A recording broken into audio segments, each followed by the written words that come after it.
जय श्री महाकाल। हम लोग उस दिन अष्टावक्र के बारे में जान रहे थे ना, उनका आरंभिक जीवन कैसा बीता होगा। चलिए, वो तो मानते हैं हम लोग कि उनको बहुत सारा ज्ञान था, नॉलेज था।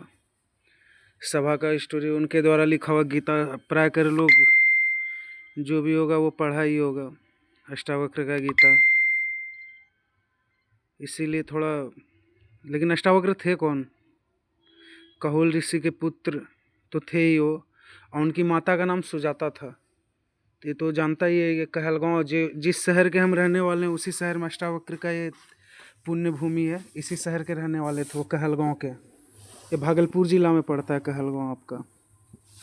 वहीं के अष्टावक्र रहने वाले थे। और यहाँ से वो गए थे कहाँ पे? जनकपुर गए थे शायद। हाँ, जो जनक थे मिथिला के राजा। लेकिन अष्टावक्र का मतलब क्या होता है? उनका नाम अष्टावक्र हम लोग जानते हैं, लेकिन अष्टावक्र का मतलब क्या? अष्टा और वक्र। अष्ट मतलब क्या होता है? 8। और वक्र मतलब टेढ़ा मेढ़ा। मतलब जिसका शरीर का 8 अंग टेढ़ा मेढ़ा हो वो अष्टावक्र कहलाए। यही होगा ना? हाँ, यही होना चाहिए। उनको ज्ञान कहाँ से मिला होगा? देखिए, वो गंगा किनारे के रहने वाले थे। गंगा किनारे बहुत सारा आदमी लोग आता होगा, हर तरह का। कुछ ज्ञान तो जन्मजात होगा ही उनको, ताकि उनके पिताजी इतने कर्मकांड विद्वान वाले थे तो उनको ज्ञान हो गए। और ये कहानी तो पता है कि जब उनके पिता वेद का पाठ कर रहे थे, तो मतलब गर्भ में जब अष्टावक्र थे तो वेद का पाठ कर रहे थे उनके पिता।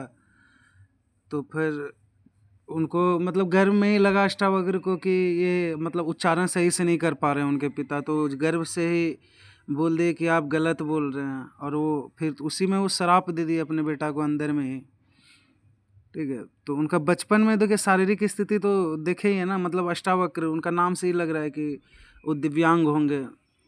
उनको हर चीज़ में कठिनाई, चलने में भी कठिनाई होता था, चलने फिरने बैठने हर चीज़ में उनको कठिनाई होता था। जब शरीर किसी का भी रहे, या हम रहें आप रहें, किसी का भी शरीर अगर टेढ़ा रहेगा तो उसको तो चलने में प्रॉब्लम होगा ही ना। तो वही था। लेकिन देखिए, वो 8 अंग से टेढ़ा था, सब चीज़ था, लेकिन सबसे बड़ी चीज़ क्या है, उनके अंदर जो ज्ञान था वो कोई नॉर्मल ज्ञान नहीं था उनके अंदर। इतना असाधारण, मतलब क्या बोला जाए, 8 अंग से टेढ़ा मेढ़ा, मतलब आदमी उनको देखना तक, मतलब, लेकिन उनका ज्ञान इतना था कि मतलब क्या बोला जाए उसके बारे में। और उनका जो बौद्धिक और आध्यात्मिक, जो क्या कहा जाता है, ज्ञान कह, हाँ ज्ञान कह सकते हैं, आध्यात्मिक विकास का इतना असाधारण था कि उसका मतलब, अब गीता लिख देना छोटा मोटा बात थोड़ी है भाई। गीता इतना बढ़िया से बता देना एक्सप्लेन करके, वो तो कुछ तो खासियत होगा ना अष्टावक्र जी में, तभी तो। वरना ऐसे तो कोई भी गीता लिख दे। लेकिन सबसे बड़ा बात, उनके जीवन से हम लोग को क्या सीखने को मिल सकता है? जीवन देखिए, हम लोग जीवन का ही एपिसोड चला, जीवन के बारे में ही बता रहे हैं। तो जीवन क्या, उनका उनका जीवन का सिंबल क्या हो सकता है? जीवन उनका क्या मतलब इंडिकेशन दे सकता है, प्रतीक क्या हो सकता है जीवन का? ये हो सकता है ना कि शरीर का कमजोरी जो रहता है ना, वो किसी भी इंसान का रहे, वो शरीर का कमजोरी जो है उसके ज्ञान में कभी बाधा नहीं पहुंचाना चाहिए। अगर मान के चलिए वो दिव्यांग ही थे, तो लेकिन उनके शरीर का कमजोरी को कभी वो अपने ज्ञान में क्या किए, बाधा आने दिए? नहीं आने दिए, कभी उनको बाधा नहीं आया इस चीज़ के कारण। अब देखिए, अब ये तो था ज्ञान वगैरह का, तो अब इंसान तो पढ़ता लिखता है ही भाई। जब छोटा रहता है, हम लोग भी भाई मैकाले का एजुकेशन पॉलिसी से पढ़े हुए, तो हम लोग भी तो उससे पढ़ते ही थे ना। नर्सरी जाते थे, एलकेजी जाते थे, यूकेजी, तो वो भी तो स्टार्टिंग इनिशियल स्टेज में पढ़े ही होंगे, जैसा भी पढ़ाई होगा उस टाइम का। तो उनका शिक्षा कहाँ से हुआ होगा? लेकिन सबसे बड़ा चीज़ देखिए, उनके पिताजी कहोल ऋषि जो थे, जिनके नाम पे हमारे शहर का नाम कहलगांव है, उनके पिता, तो उनको तो जन्म से इतना तो होगा कि वेद उपनिषद, हाँ, और आत्मज्ञान, इस सब का तो उनको छोटा उम्र से ही ये सब चीज़ के बारे में पता चल गया होगा। पता चला होगा कि नहीं चला होगा, आप ही लोग बताइए। और इसी कारण उनको कभी औपचारिक गुरुकुल का शिक्षा का जरूरत नहीं पड़ा था, कि वो अष्टावक्र थे तो उनको तो कहीं चलने फिरने बैठने हर जाए तो उनमें आत्मज्ञान, आत्मज्ञान कहाँ से है? वो अपने आप से सीखते थे। सबसे बड़ा चीज़ तो ये होता है ना कि इंसान कोई चीज़ को देख के ऑब्जर्व करके बढ़िया तरीके से सीखे। ये अष्टावक्र जी इसी सब चीज़ के कारण इस चीज़ को बहुत अच्छे तरीके से सीख पाए। देखिए, सबसे बड़ा तर्क, जैसे हम लोग आजकल के टाइम पे डिबेट देखते, उसमें वो निपुण थे। मतलब उनको यानी शब्द का समायोजन, कैसे शब्द का समायोजन करके अपनी बात को रखना, ये सबसे बड़ा चीज़ होता है जो अष्टावक्र में था। हाँ, जिसके कारण वो इतना बड़ा दिव्य ज्ञान जनक को दे पाए, विदेह राजा जनक को दे पाए। तर्क में, दर्शन में भी सोचिए, तब तो तर्क अगर करने माहिर होंगे तो दर्शन तो उनका अच्छा होगा ही। हाँ, दर्शन तो अच्छा होगा ही उनका, और ब्रह्म ज्ञान भी होगा उनको, ब्रह्म ज्ञान में भी वो निपुण होंगे, इतना तो है ही ना। अब देखिए, कोई भी आदमी रहता है तो उसके जीवन में गुरु का बहुत बड़ा महत्व रहता है। जैसे हम ही लोग स्कूल जाते हैं तो उसमें गुरु का तो महत्व रहता ही है ना, बिना गुरु का तो ज्ञान संभव नहीं है। तो अष्टावक्र को ही आरंभिक जीवन में कोई ना कोई गुरु तो मिले ही होंगे, ऐसा तो नहीं है कि कोई गुरु नहीं मिले होंगे उनको।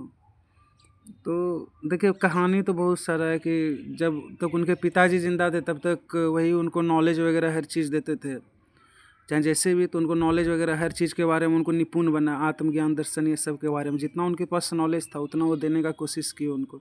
लेकिन जब उनके पिताजी मर गए तो एक ऋषि थे उद्यालक करके, अब पता नहीं ये ऋषि कौन थे नहीं थे, लेकिन उद्यालक एक ऋषि थे, ठीक है। और अन्य जो ब्राह्मण विद्वान थे वो लोग उनको हेल्प किए थे, सपोर्ट किए थे, जिसके कारण उनका नॉलेज क्या हुआ और डीप चला गया, और मतलब पूरा डीप नॉलेज वो गेन कर पाया।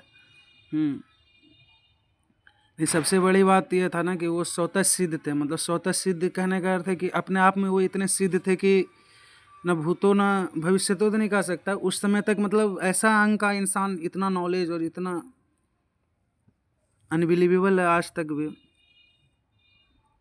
अब देखिए, अब इतना जब चीज़ हो गया तो अब तो नॉलेज आप ले लिए तो नॉलेज का तो परीक्षा भी होगा ना कहीं ना कहीं। तो नॉलेज का परीक्षा तो आपको पता ही है, जो राजा जनक को ज्ञान वाला बात है। तो जब राजा जनक के दरबार में गए थे, हाँ, अब उनको देखकर तो अब सोचिए कोई थका रहा इंसान जाएगा कहीं पर भी। अब मान चलिए आप ही लोग या हम ही लोग कहीं जाते हैं, अब पूरा थका हुआ हारा हुआ गया, गर्मी ठंडी धूप बरसात देखते हुए वो कहीं जा रहा है, उस सभा में सब उसको देख के हंस दे तो उस इंसान पे क्या बीतता होगा। फिर भी वो इंसान जो रहे वह, लेकिन अपने शास्त्रार्थ के बल पे जो है ना वो सबको जो थे, मतलब क्या बोलते हैं, बंदी लोगों को पराजित किए सबको शास्त्रार्थ में, और अपने पिता को मुक्त कराए। और देखिए, सबसे बड़ा तो यही ना कि इतना बड़ा शास्त्रार्थ हो रहा है और सब ज्ञानी लोग बैठा हुआ है और उसके बीच में वो इतना ज्ञान को दिखा रहे हैं सबको। हाँ, कि उन आत्मज्ञान का सबसे बड़ा प्रमाण तो यही हुआ ना उनके लिए, अष्टावक्र के लिए, आत्मज्ञान का। आप ही बताइए। अच्छा, उनका क्या दर्शन, हम लोग जानते हैं दर्शन उनको मतलब आत्मबोध था, आत्मज्ञान था, तो उससे दर्शन और शिक्षा उनका कैसा क्या होता है। देखिए, वो अष्टावक्र गीता जो राजा जनक को कहानी बताए थे ना, वो बहुत प्रसिद्ध है। वो हम तो मानते हैं कि कृष्ण जी के गीता में, कि मतलब आप अपने हिसाब से अगर किताब पढ़े होंगे आप लोग या कृष्ण जी का गीता सुने भी होंगे तो उसमें है कि आप अपने हिसाब से बता सकते हैं चीज़ को, वर्तमान परिप्रेक्ष्य में आप उसको एनालाइज कर सकते हैं। लेकिन अष्टावक्र गीता क्या, कोई लाग लपेट नहीं है, जो बात है सो बात है, बात कोई हवाबाजी नहीं है, बस जो है क्लियर है, उससे ज़्यादा दिमाग लगाने का नहीं है, ठीक है। आत्मा क्या है, शुद्ध, निराकार और मुक्त है। ये अष्टावक्र जी कहे थे अपने, जब राजा जनक से बात कर रहे थे तो। हाँ, शरीर मन और संसार क्या है, सब माया है। शरीर संसार और मन क्या है, हम लोगों का माया है। ये अष्टावक्र जी कहे थे जनक के दरबार में। अच्छा देखिए, आपको अज्ञान कहाँ से होता है, कोई बंधन रहता है तभी ना हम अज्ञानता में फंसे रहते हैं। अब बंधन है तभी हम अज्ञानता में, अगर हम बंधन मुक्त हैं तो उससे हमको ज्ञान का प्राप्ति होगा ना। जब तक हम बंधन में रहेंगे तब तक हम ज्ञान उतना अर्जित नहीं कर पाएंगे, लेकिन अगर हम बंधन से मुक्त रहेंगे तो क्या होगा, ज्ञान अर्जित कर सकते हैं। सच्चा ज्ञान किससे आता है, वैराग और आत्मबोध से आता है। सच्चा ज्ञान आपको कभी भी आएगा ना तो आपको जीवन में वैराग्य अपनाना पड़ेगा या आपके अंदर आत्मबोध होना चाहिए, तभी आप सच्चे नॉलेज को गेन कर सकते हो और सच्चा ज्ञान आ सकता है आपके पास। देखिए, सबसे बड़ा जो अष्टावक्र जी हम लोगों को जीवन में सीख मिलता है, मतलब हम तो जानते नहीं, हम उनके धरती से कोशिश करते हैं उनके गीता को पढ़ने और समझने का, लेकिन उतना आसान नहीं होता किसी भी चीज़ को समझना, खास करके प्राचीन ग्रंथों को। अगर आप उसको अपने हिसाब से समझने जाइएगा तो थोड़ा तो डिफ़िकल्टी होता ही है ना। तो लेकिन जो अष्टावक्र था तो सबसे बड़ा जीवन में से उनका हम लोग क्या सीख सकते हैं? देखिए यहाँ पर फिर जीवन आता है, हम लोग जीवन को ही जान रहे हैं, जीवन होता क्या है। तो अष्टावक्र के जीवन को हम देख रहे थे, तो अष्टावक्र के जीवन से सीख क्या मिलेगा यार? क्या अष्टावक्र क्या सीख दे रहे होंगे? क्या सीख देंगे अष्टावक्र? अष्टावक्र मतलब उनका 8 अंग टेढ़ा है, यानी शारीरिक दोष है उनके अंदर। हाँ, शारीरिक दोष क्या होता है? हम लोगों के जीवन का कोई सीमा नहीं होता है, ठीक है। वो शारीरिक दोष के कारण हम किसी को ब्लेम नहीं कर सकते कि हम ये चीज़ नहीं कर सकते, वो चीज़ नहीं कर सकते।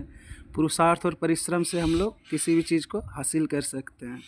हाँ, सच्चा ज्ञान जो ट्रू नॉलेज रहता है, जो हम लोग कोई भी नॉलेज लेते हैं, वो किसी मतलब शरीर पे, किसी के उम्र में, रूप रंग, ये सब पर निर्भर नहीं करता। वो हमारे अंदर की चेतना होती है, वो जिस दिन से हम जागेंगे तब से सवेरा हो जाएगा। अष्टावक्र जी ये सीख दिए थे हम लोग को, ठीक है।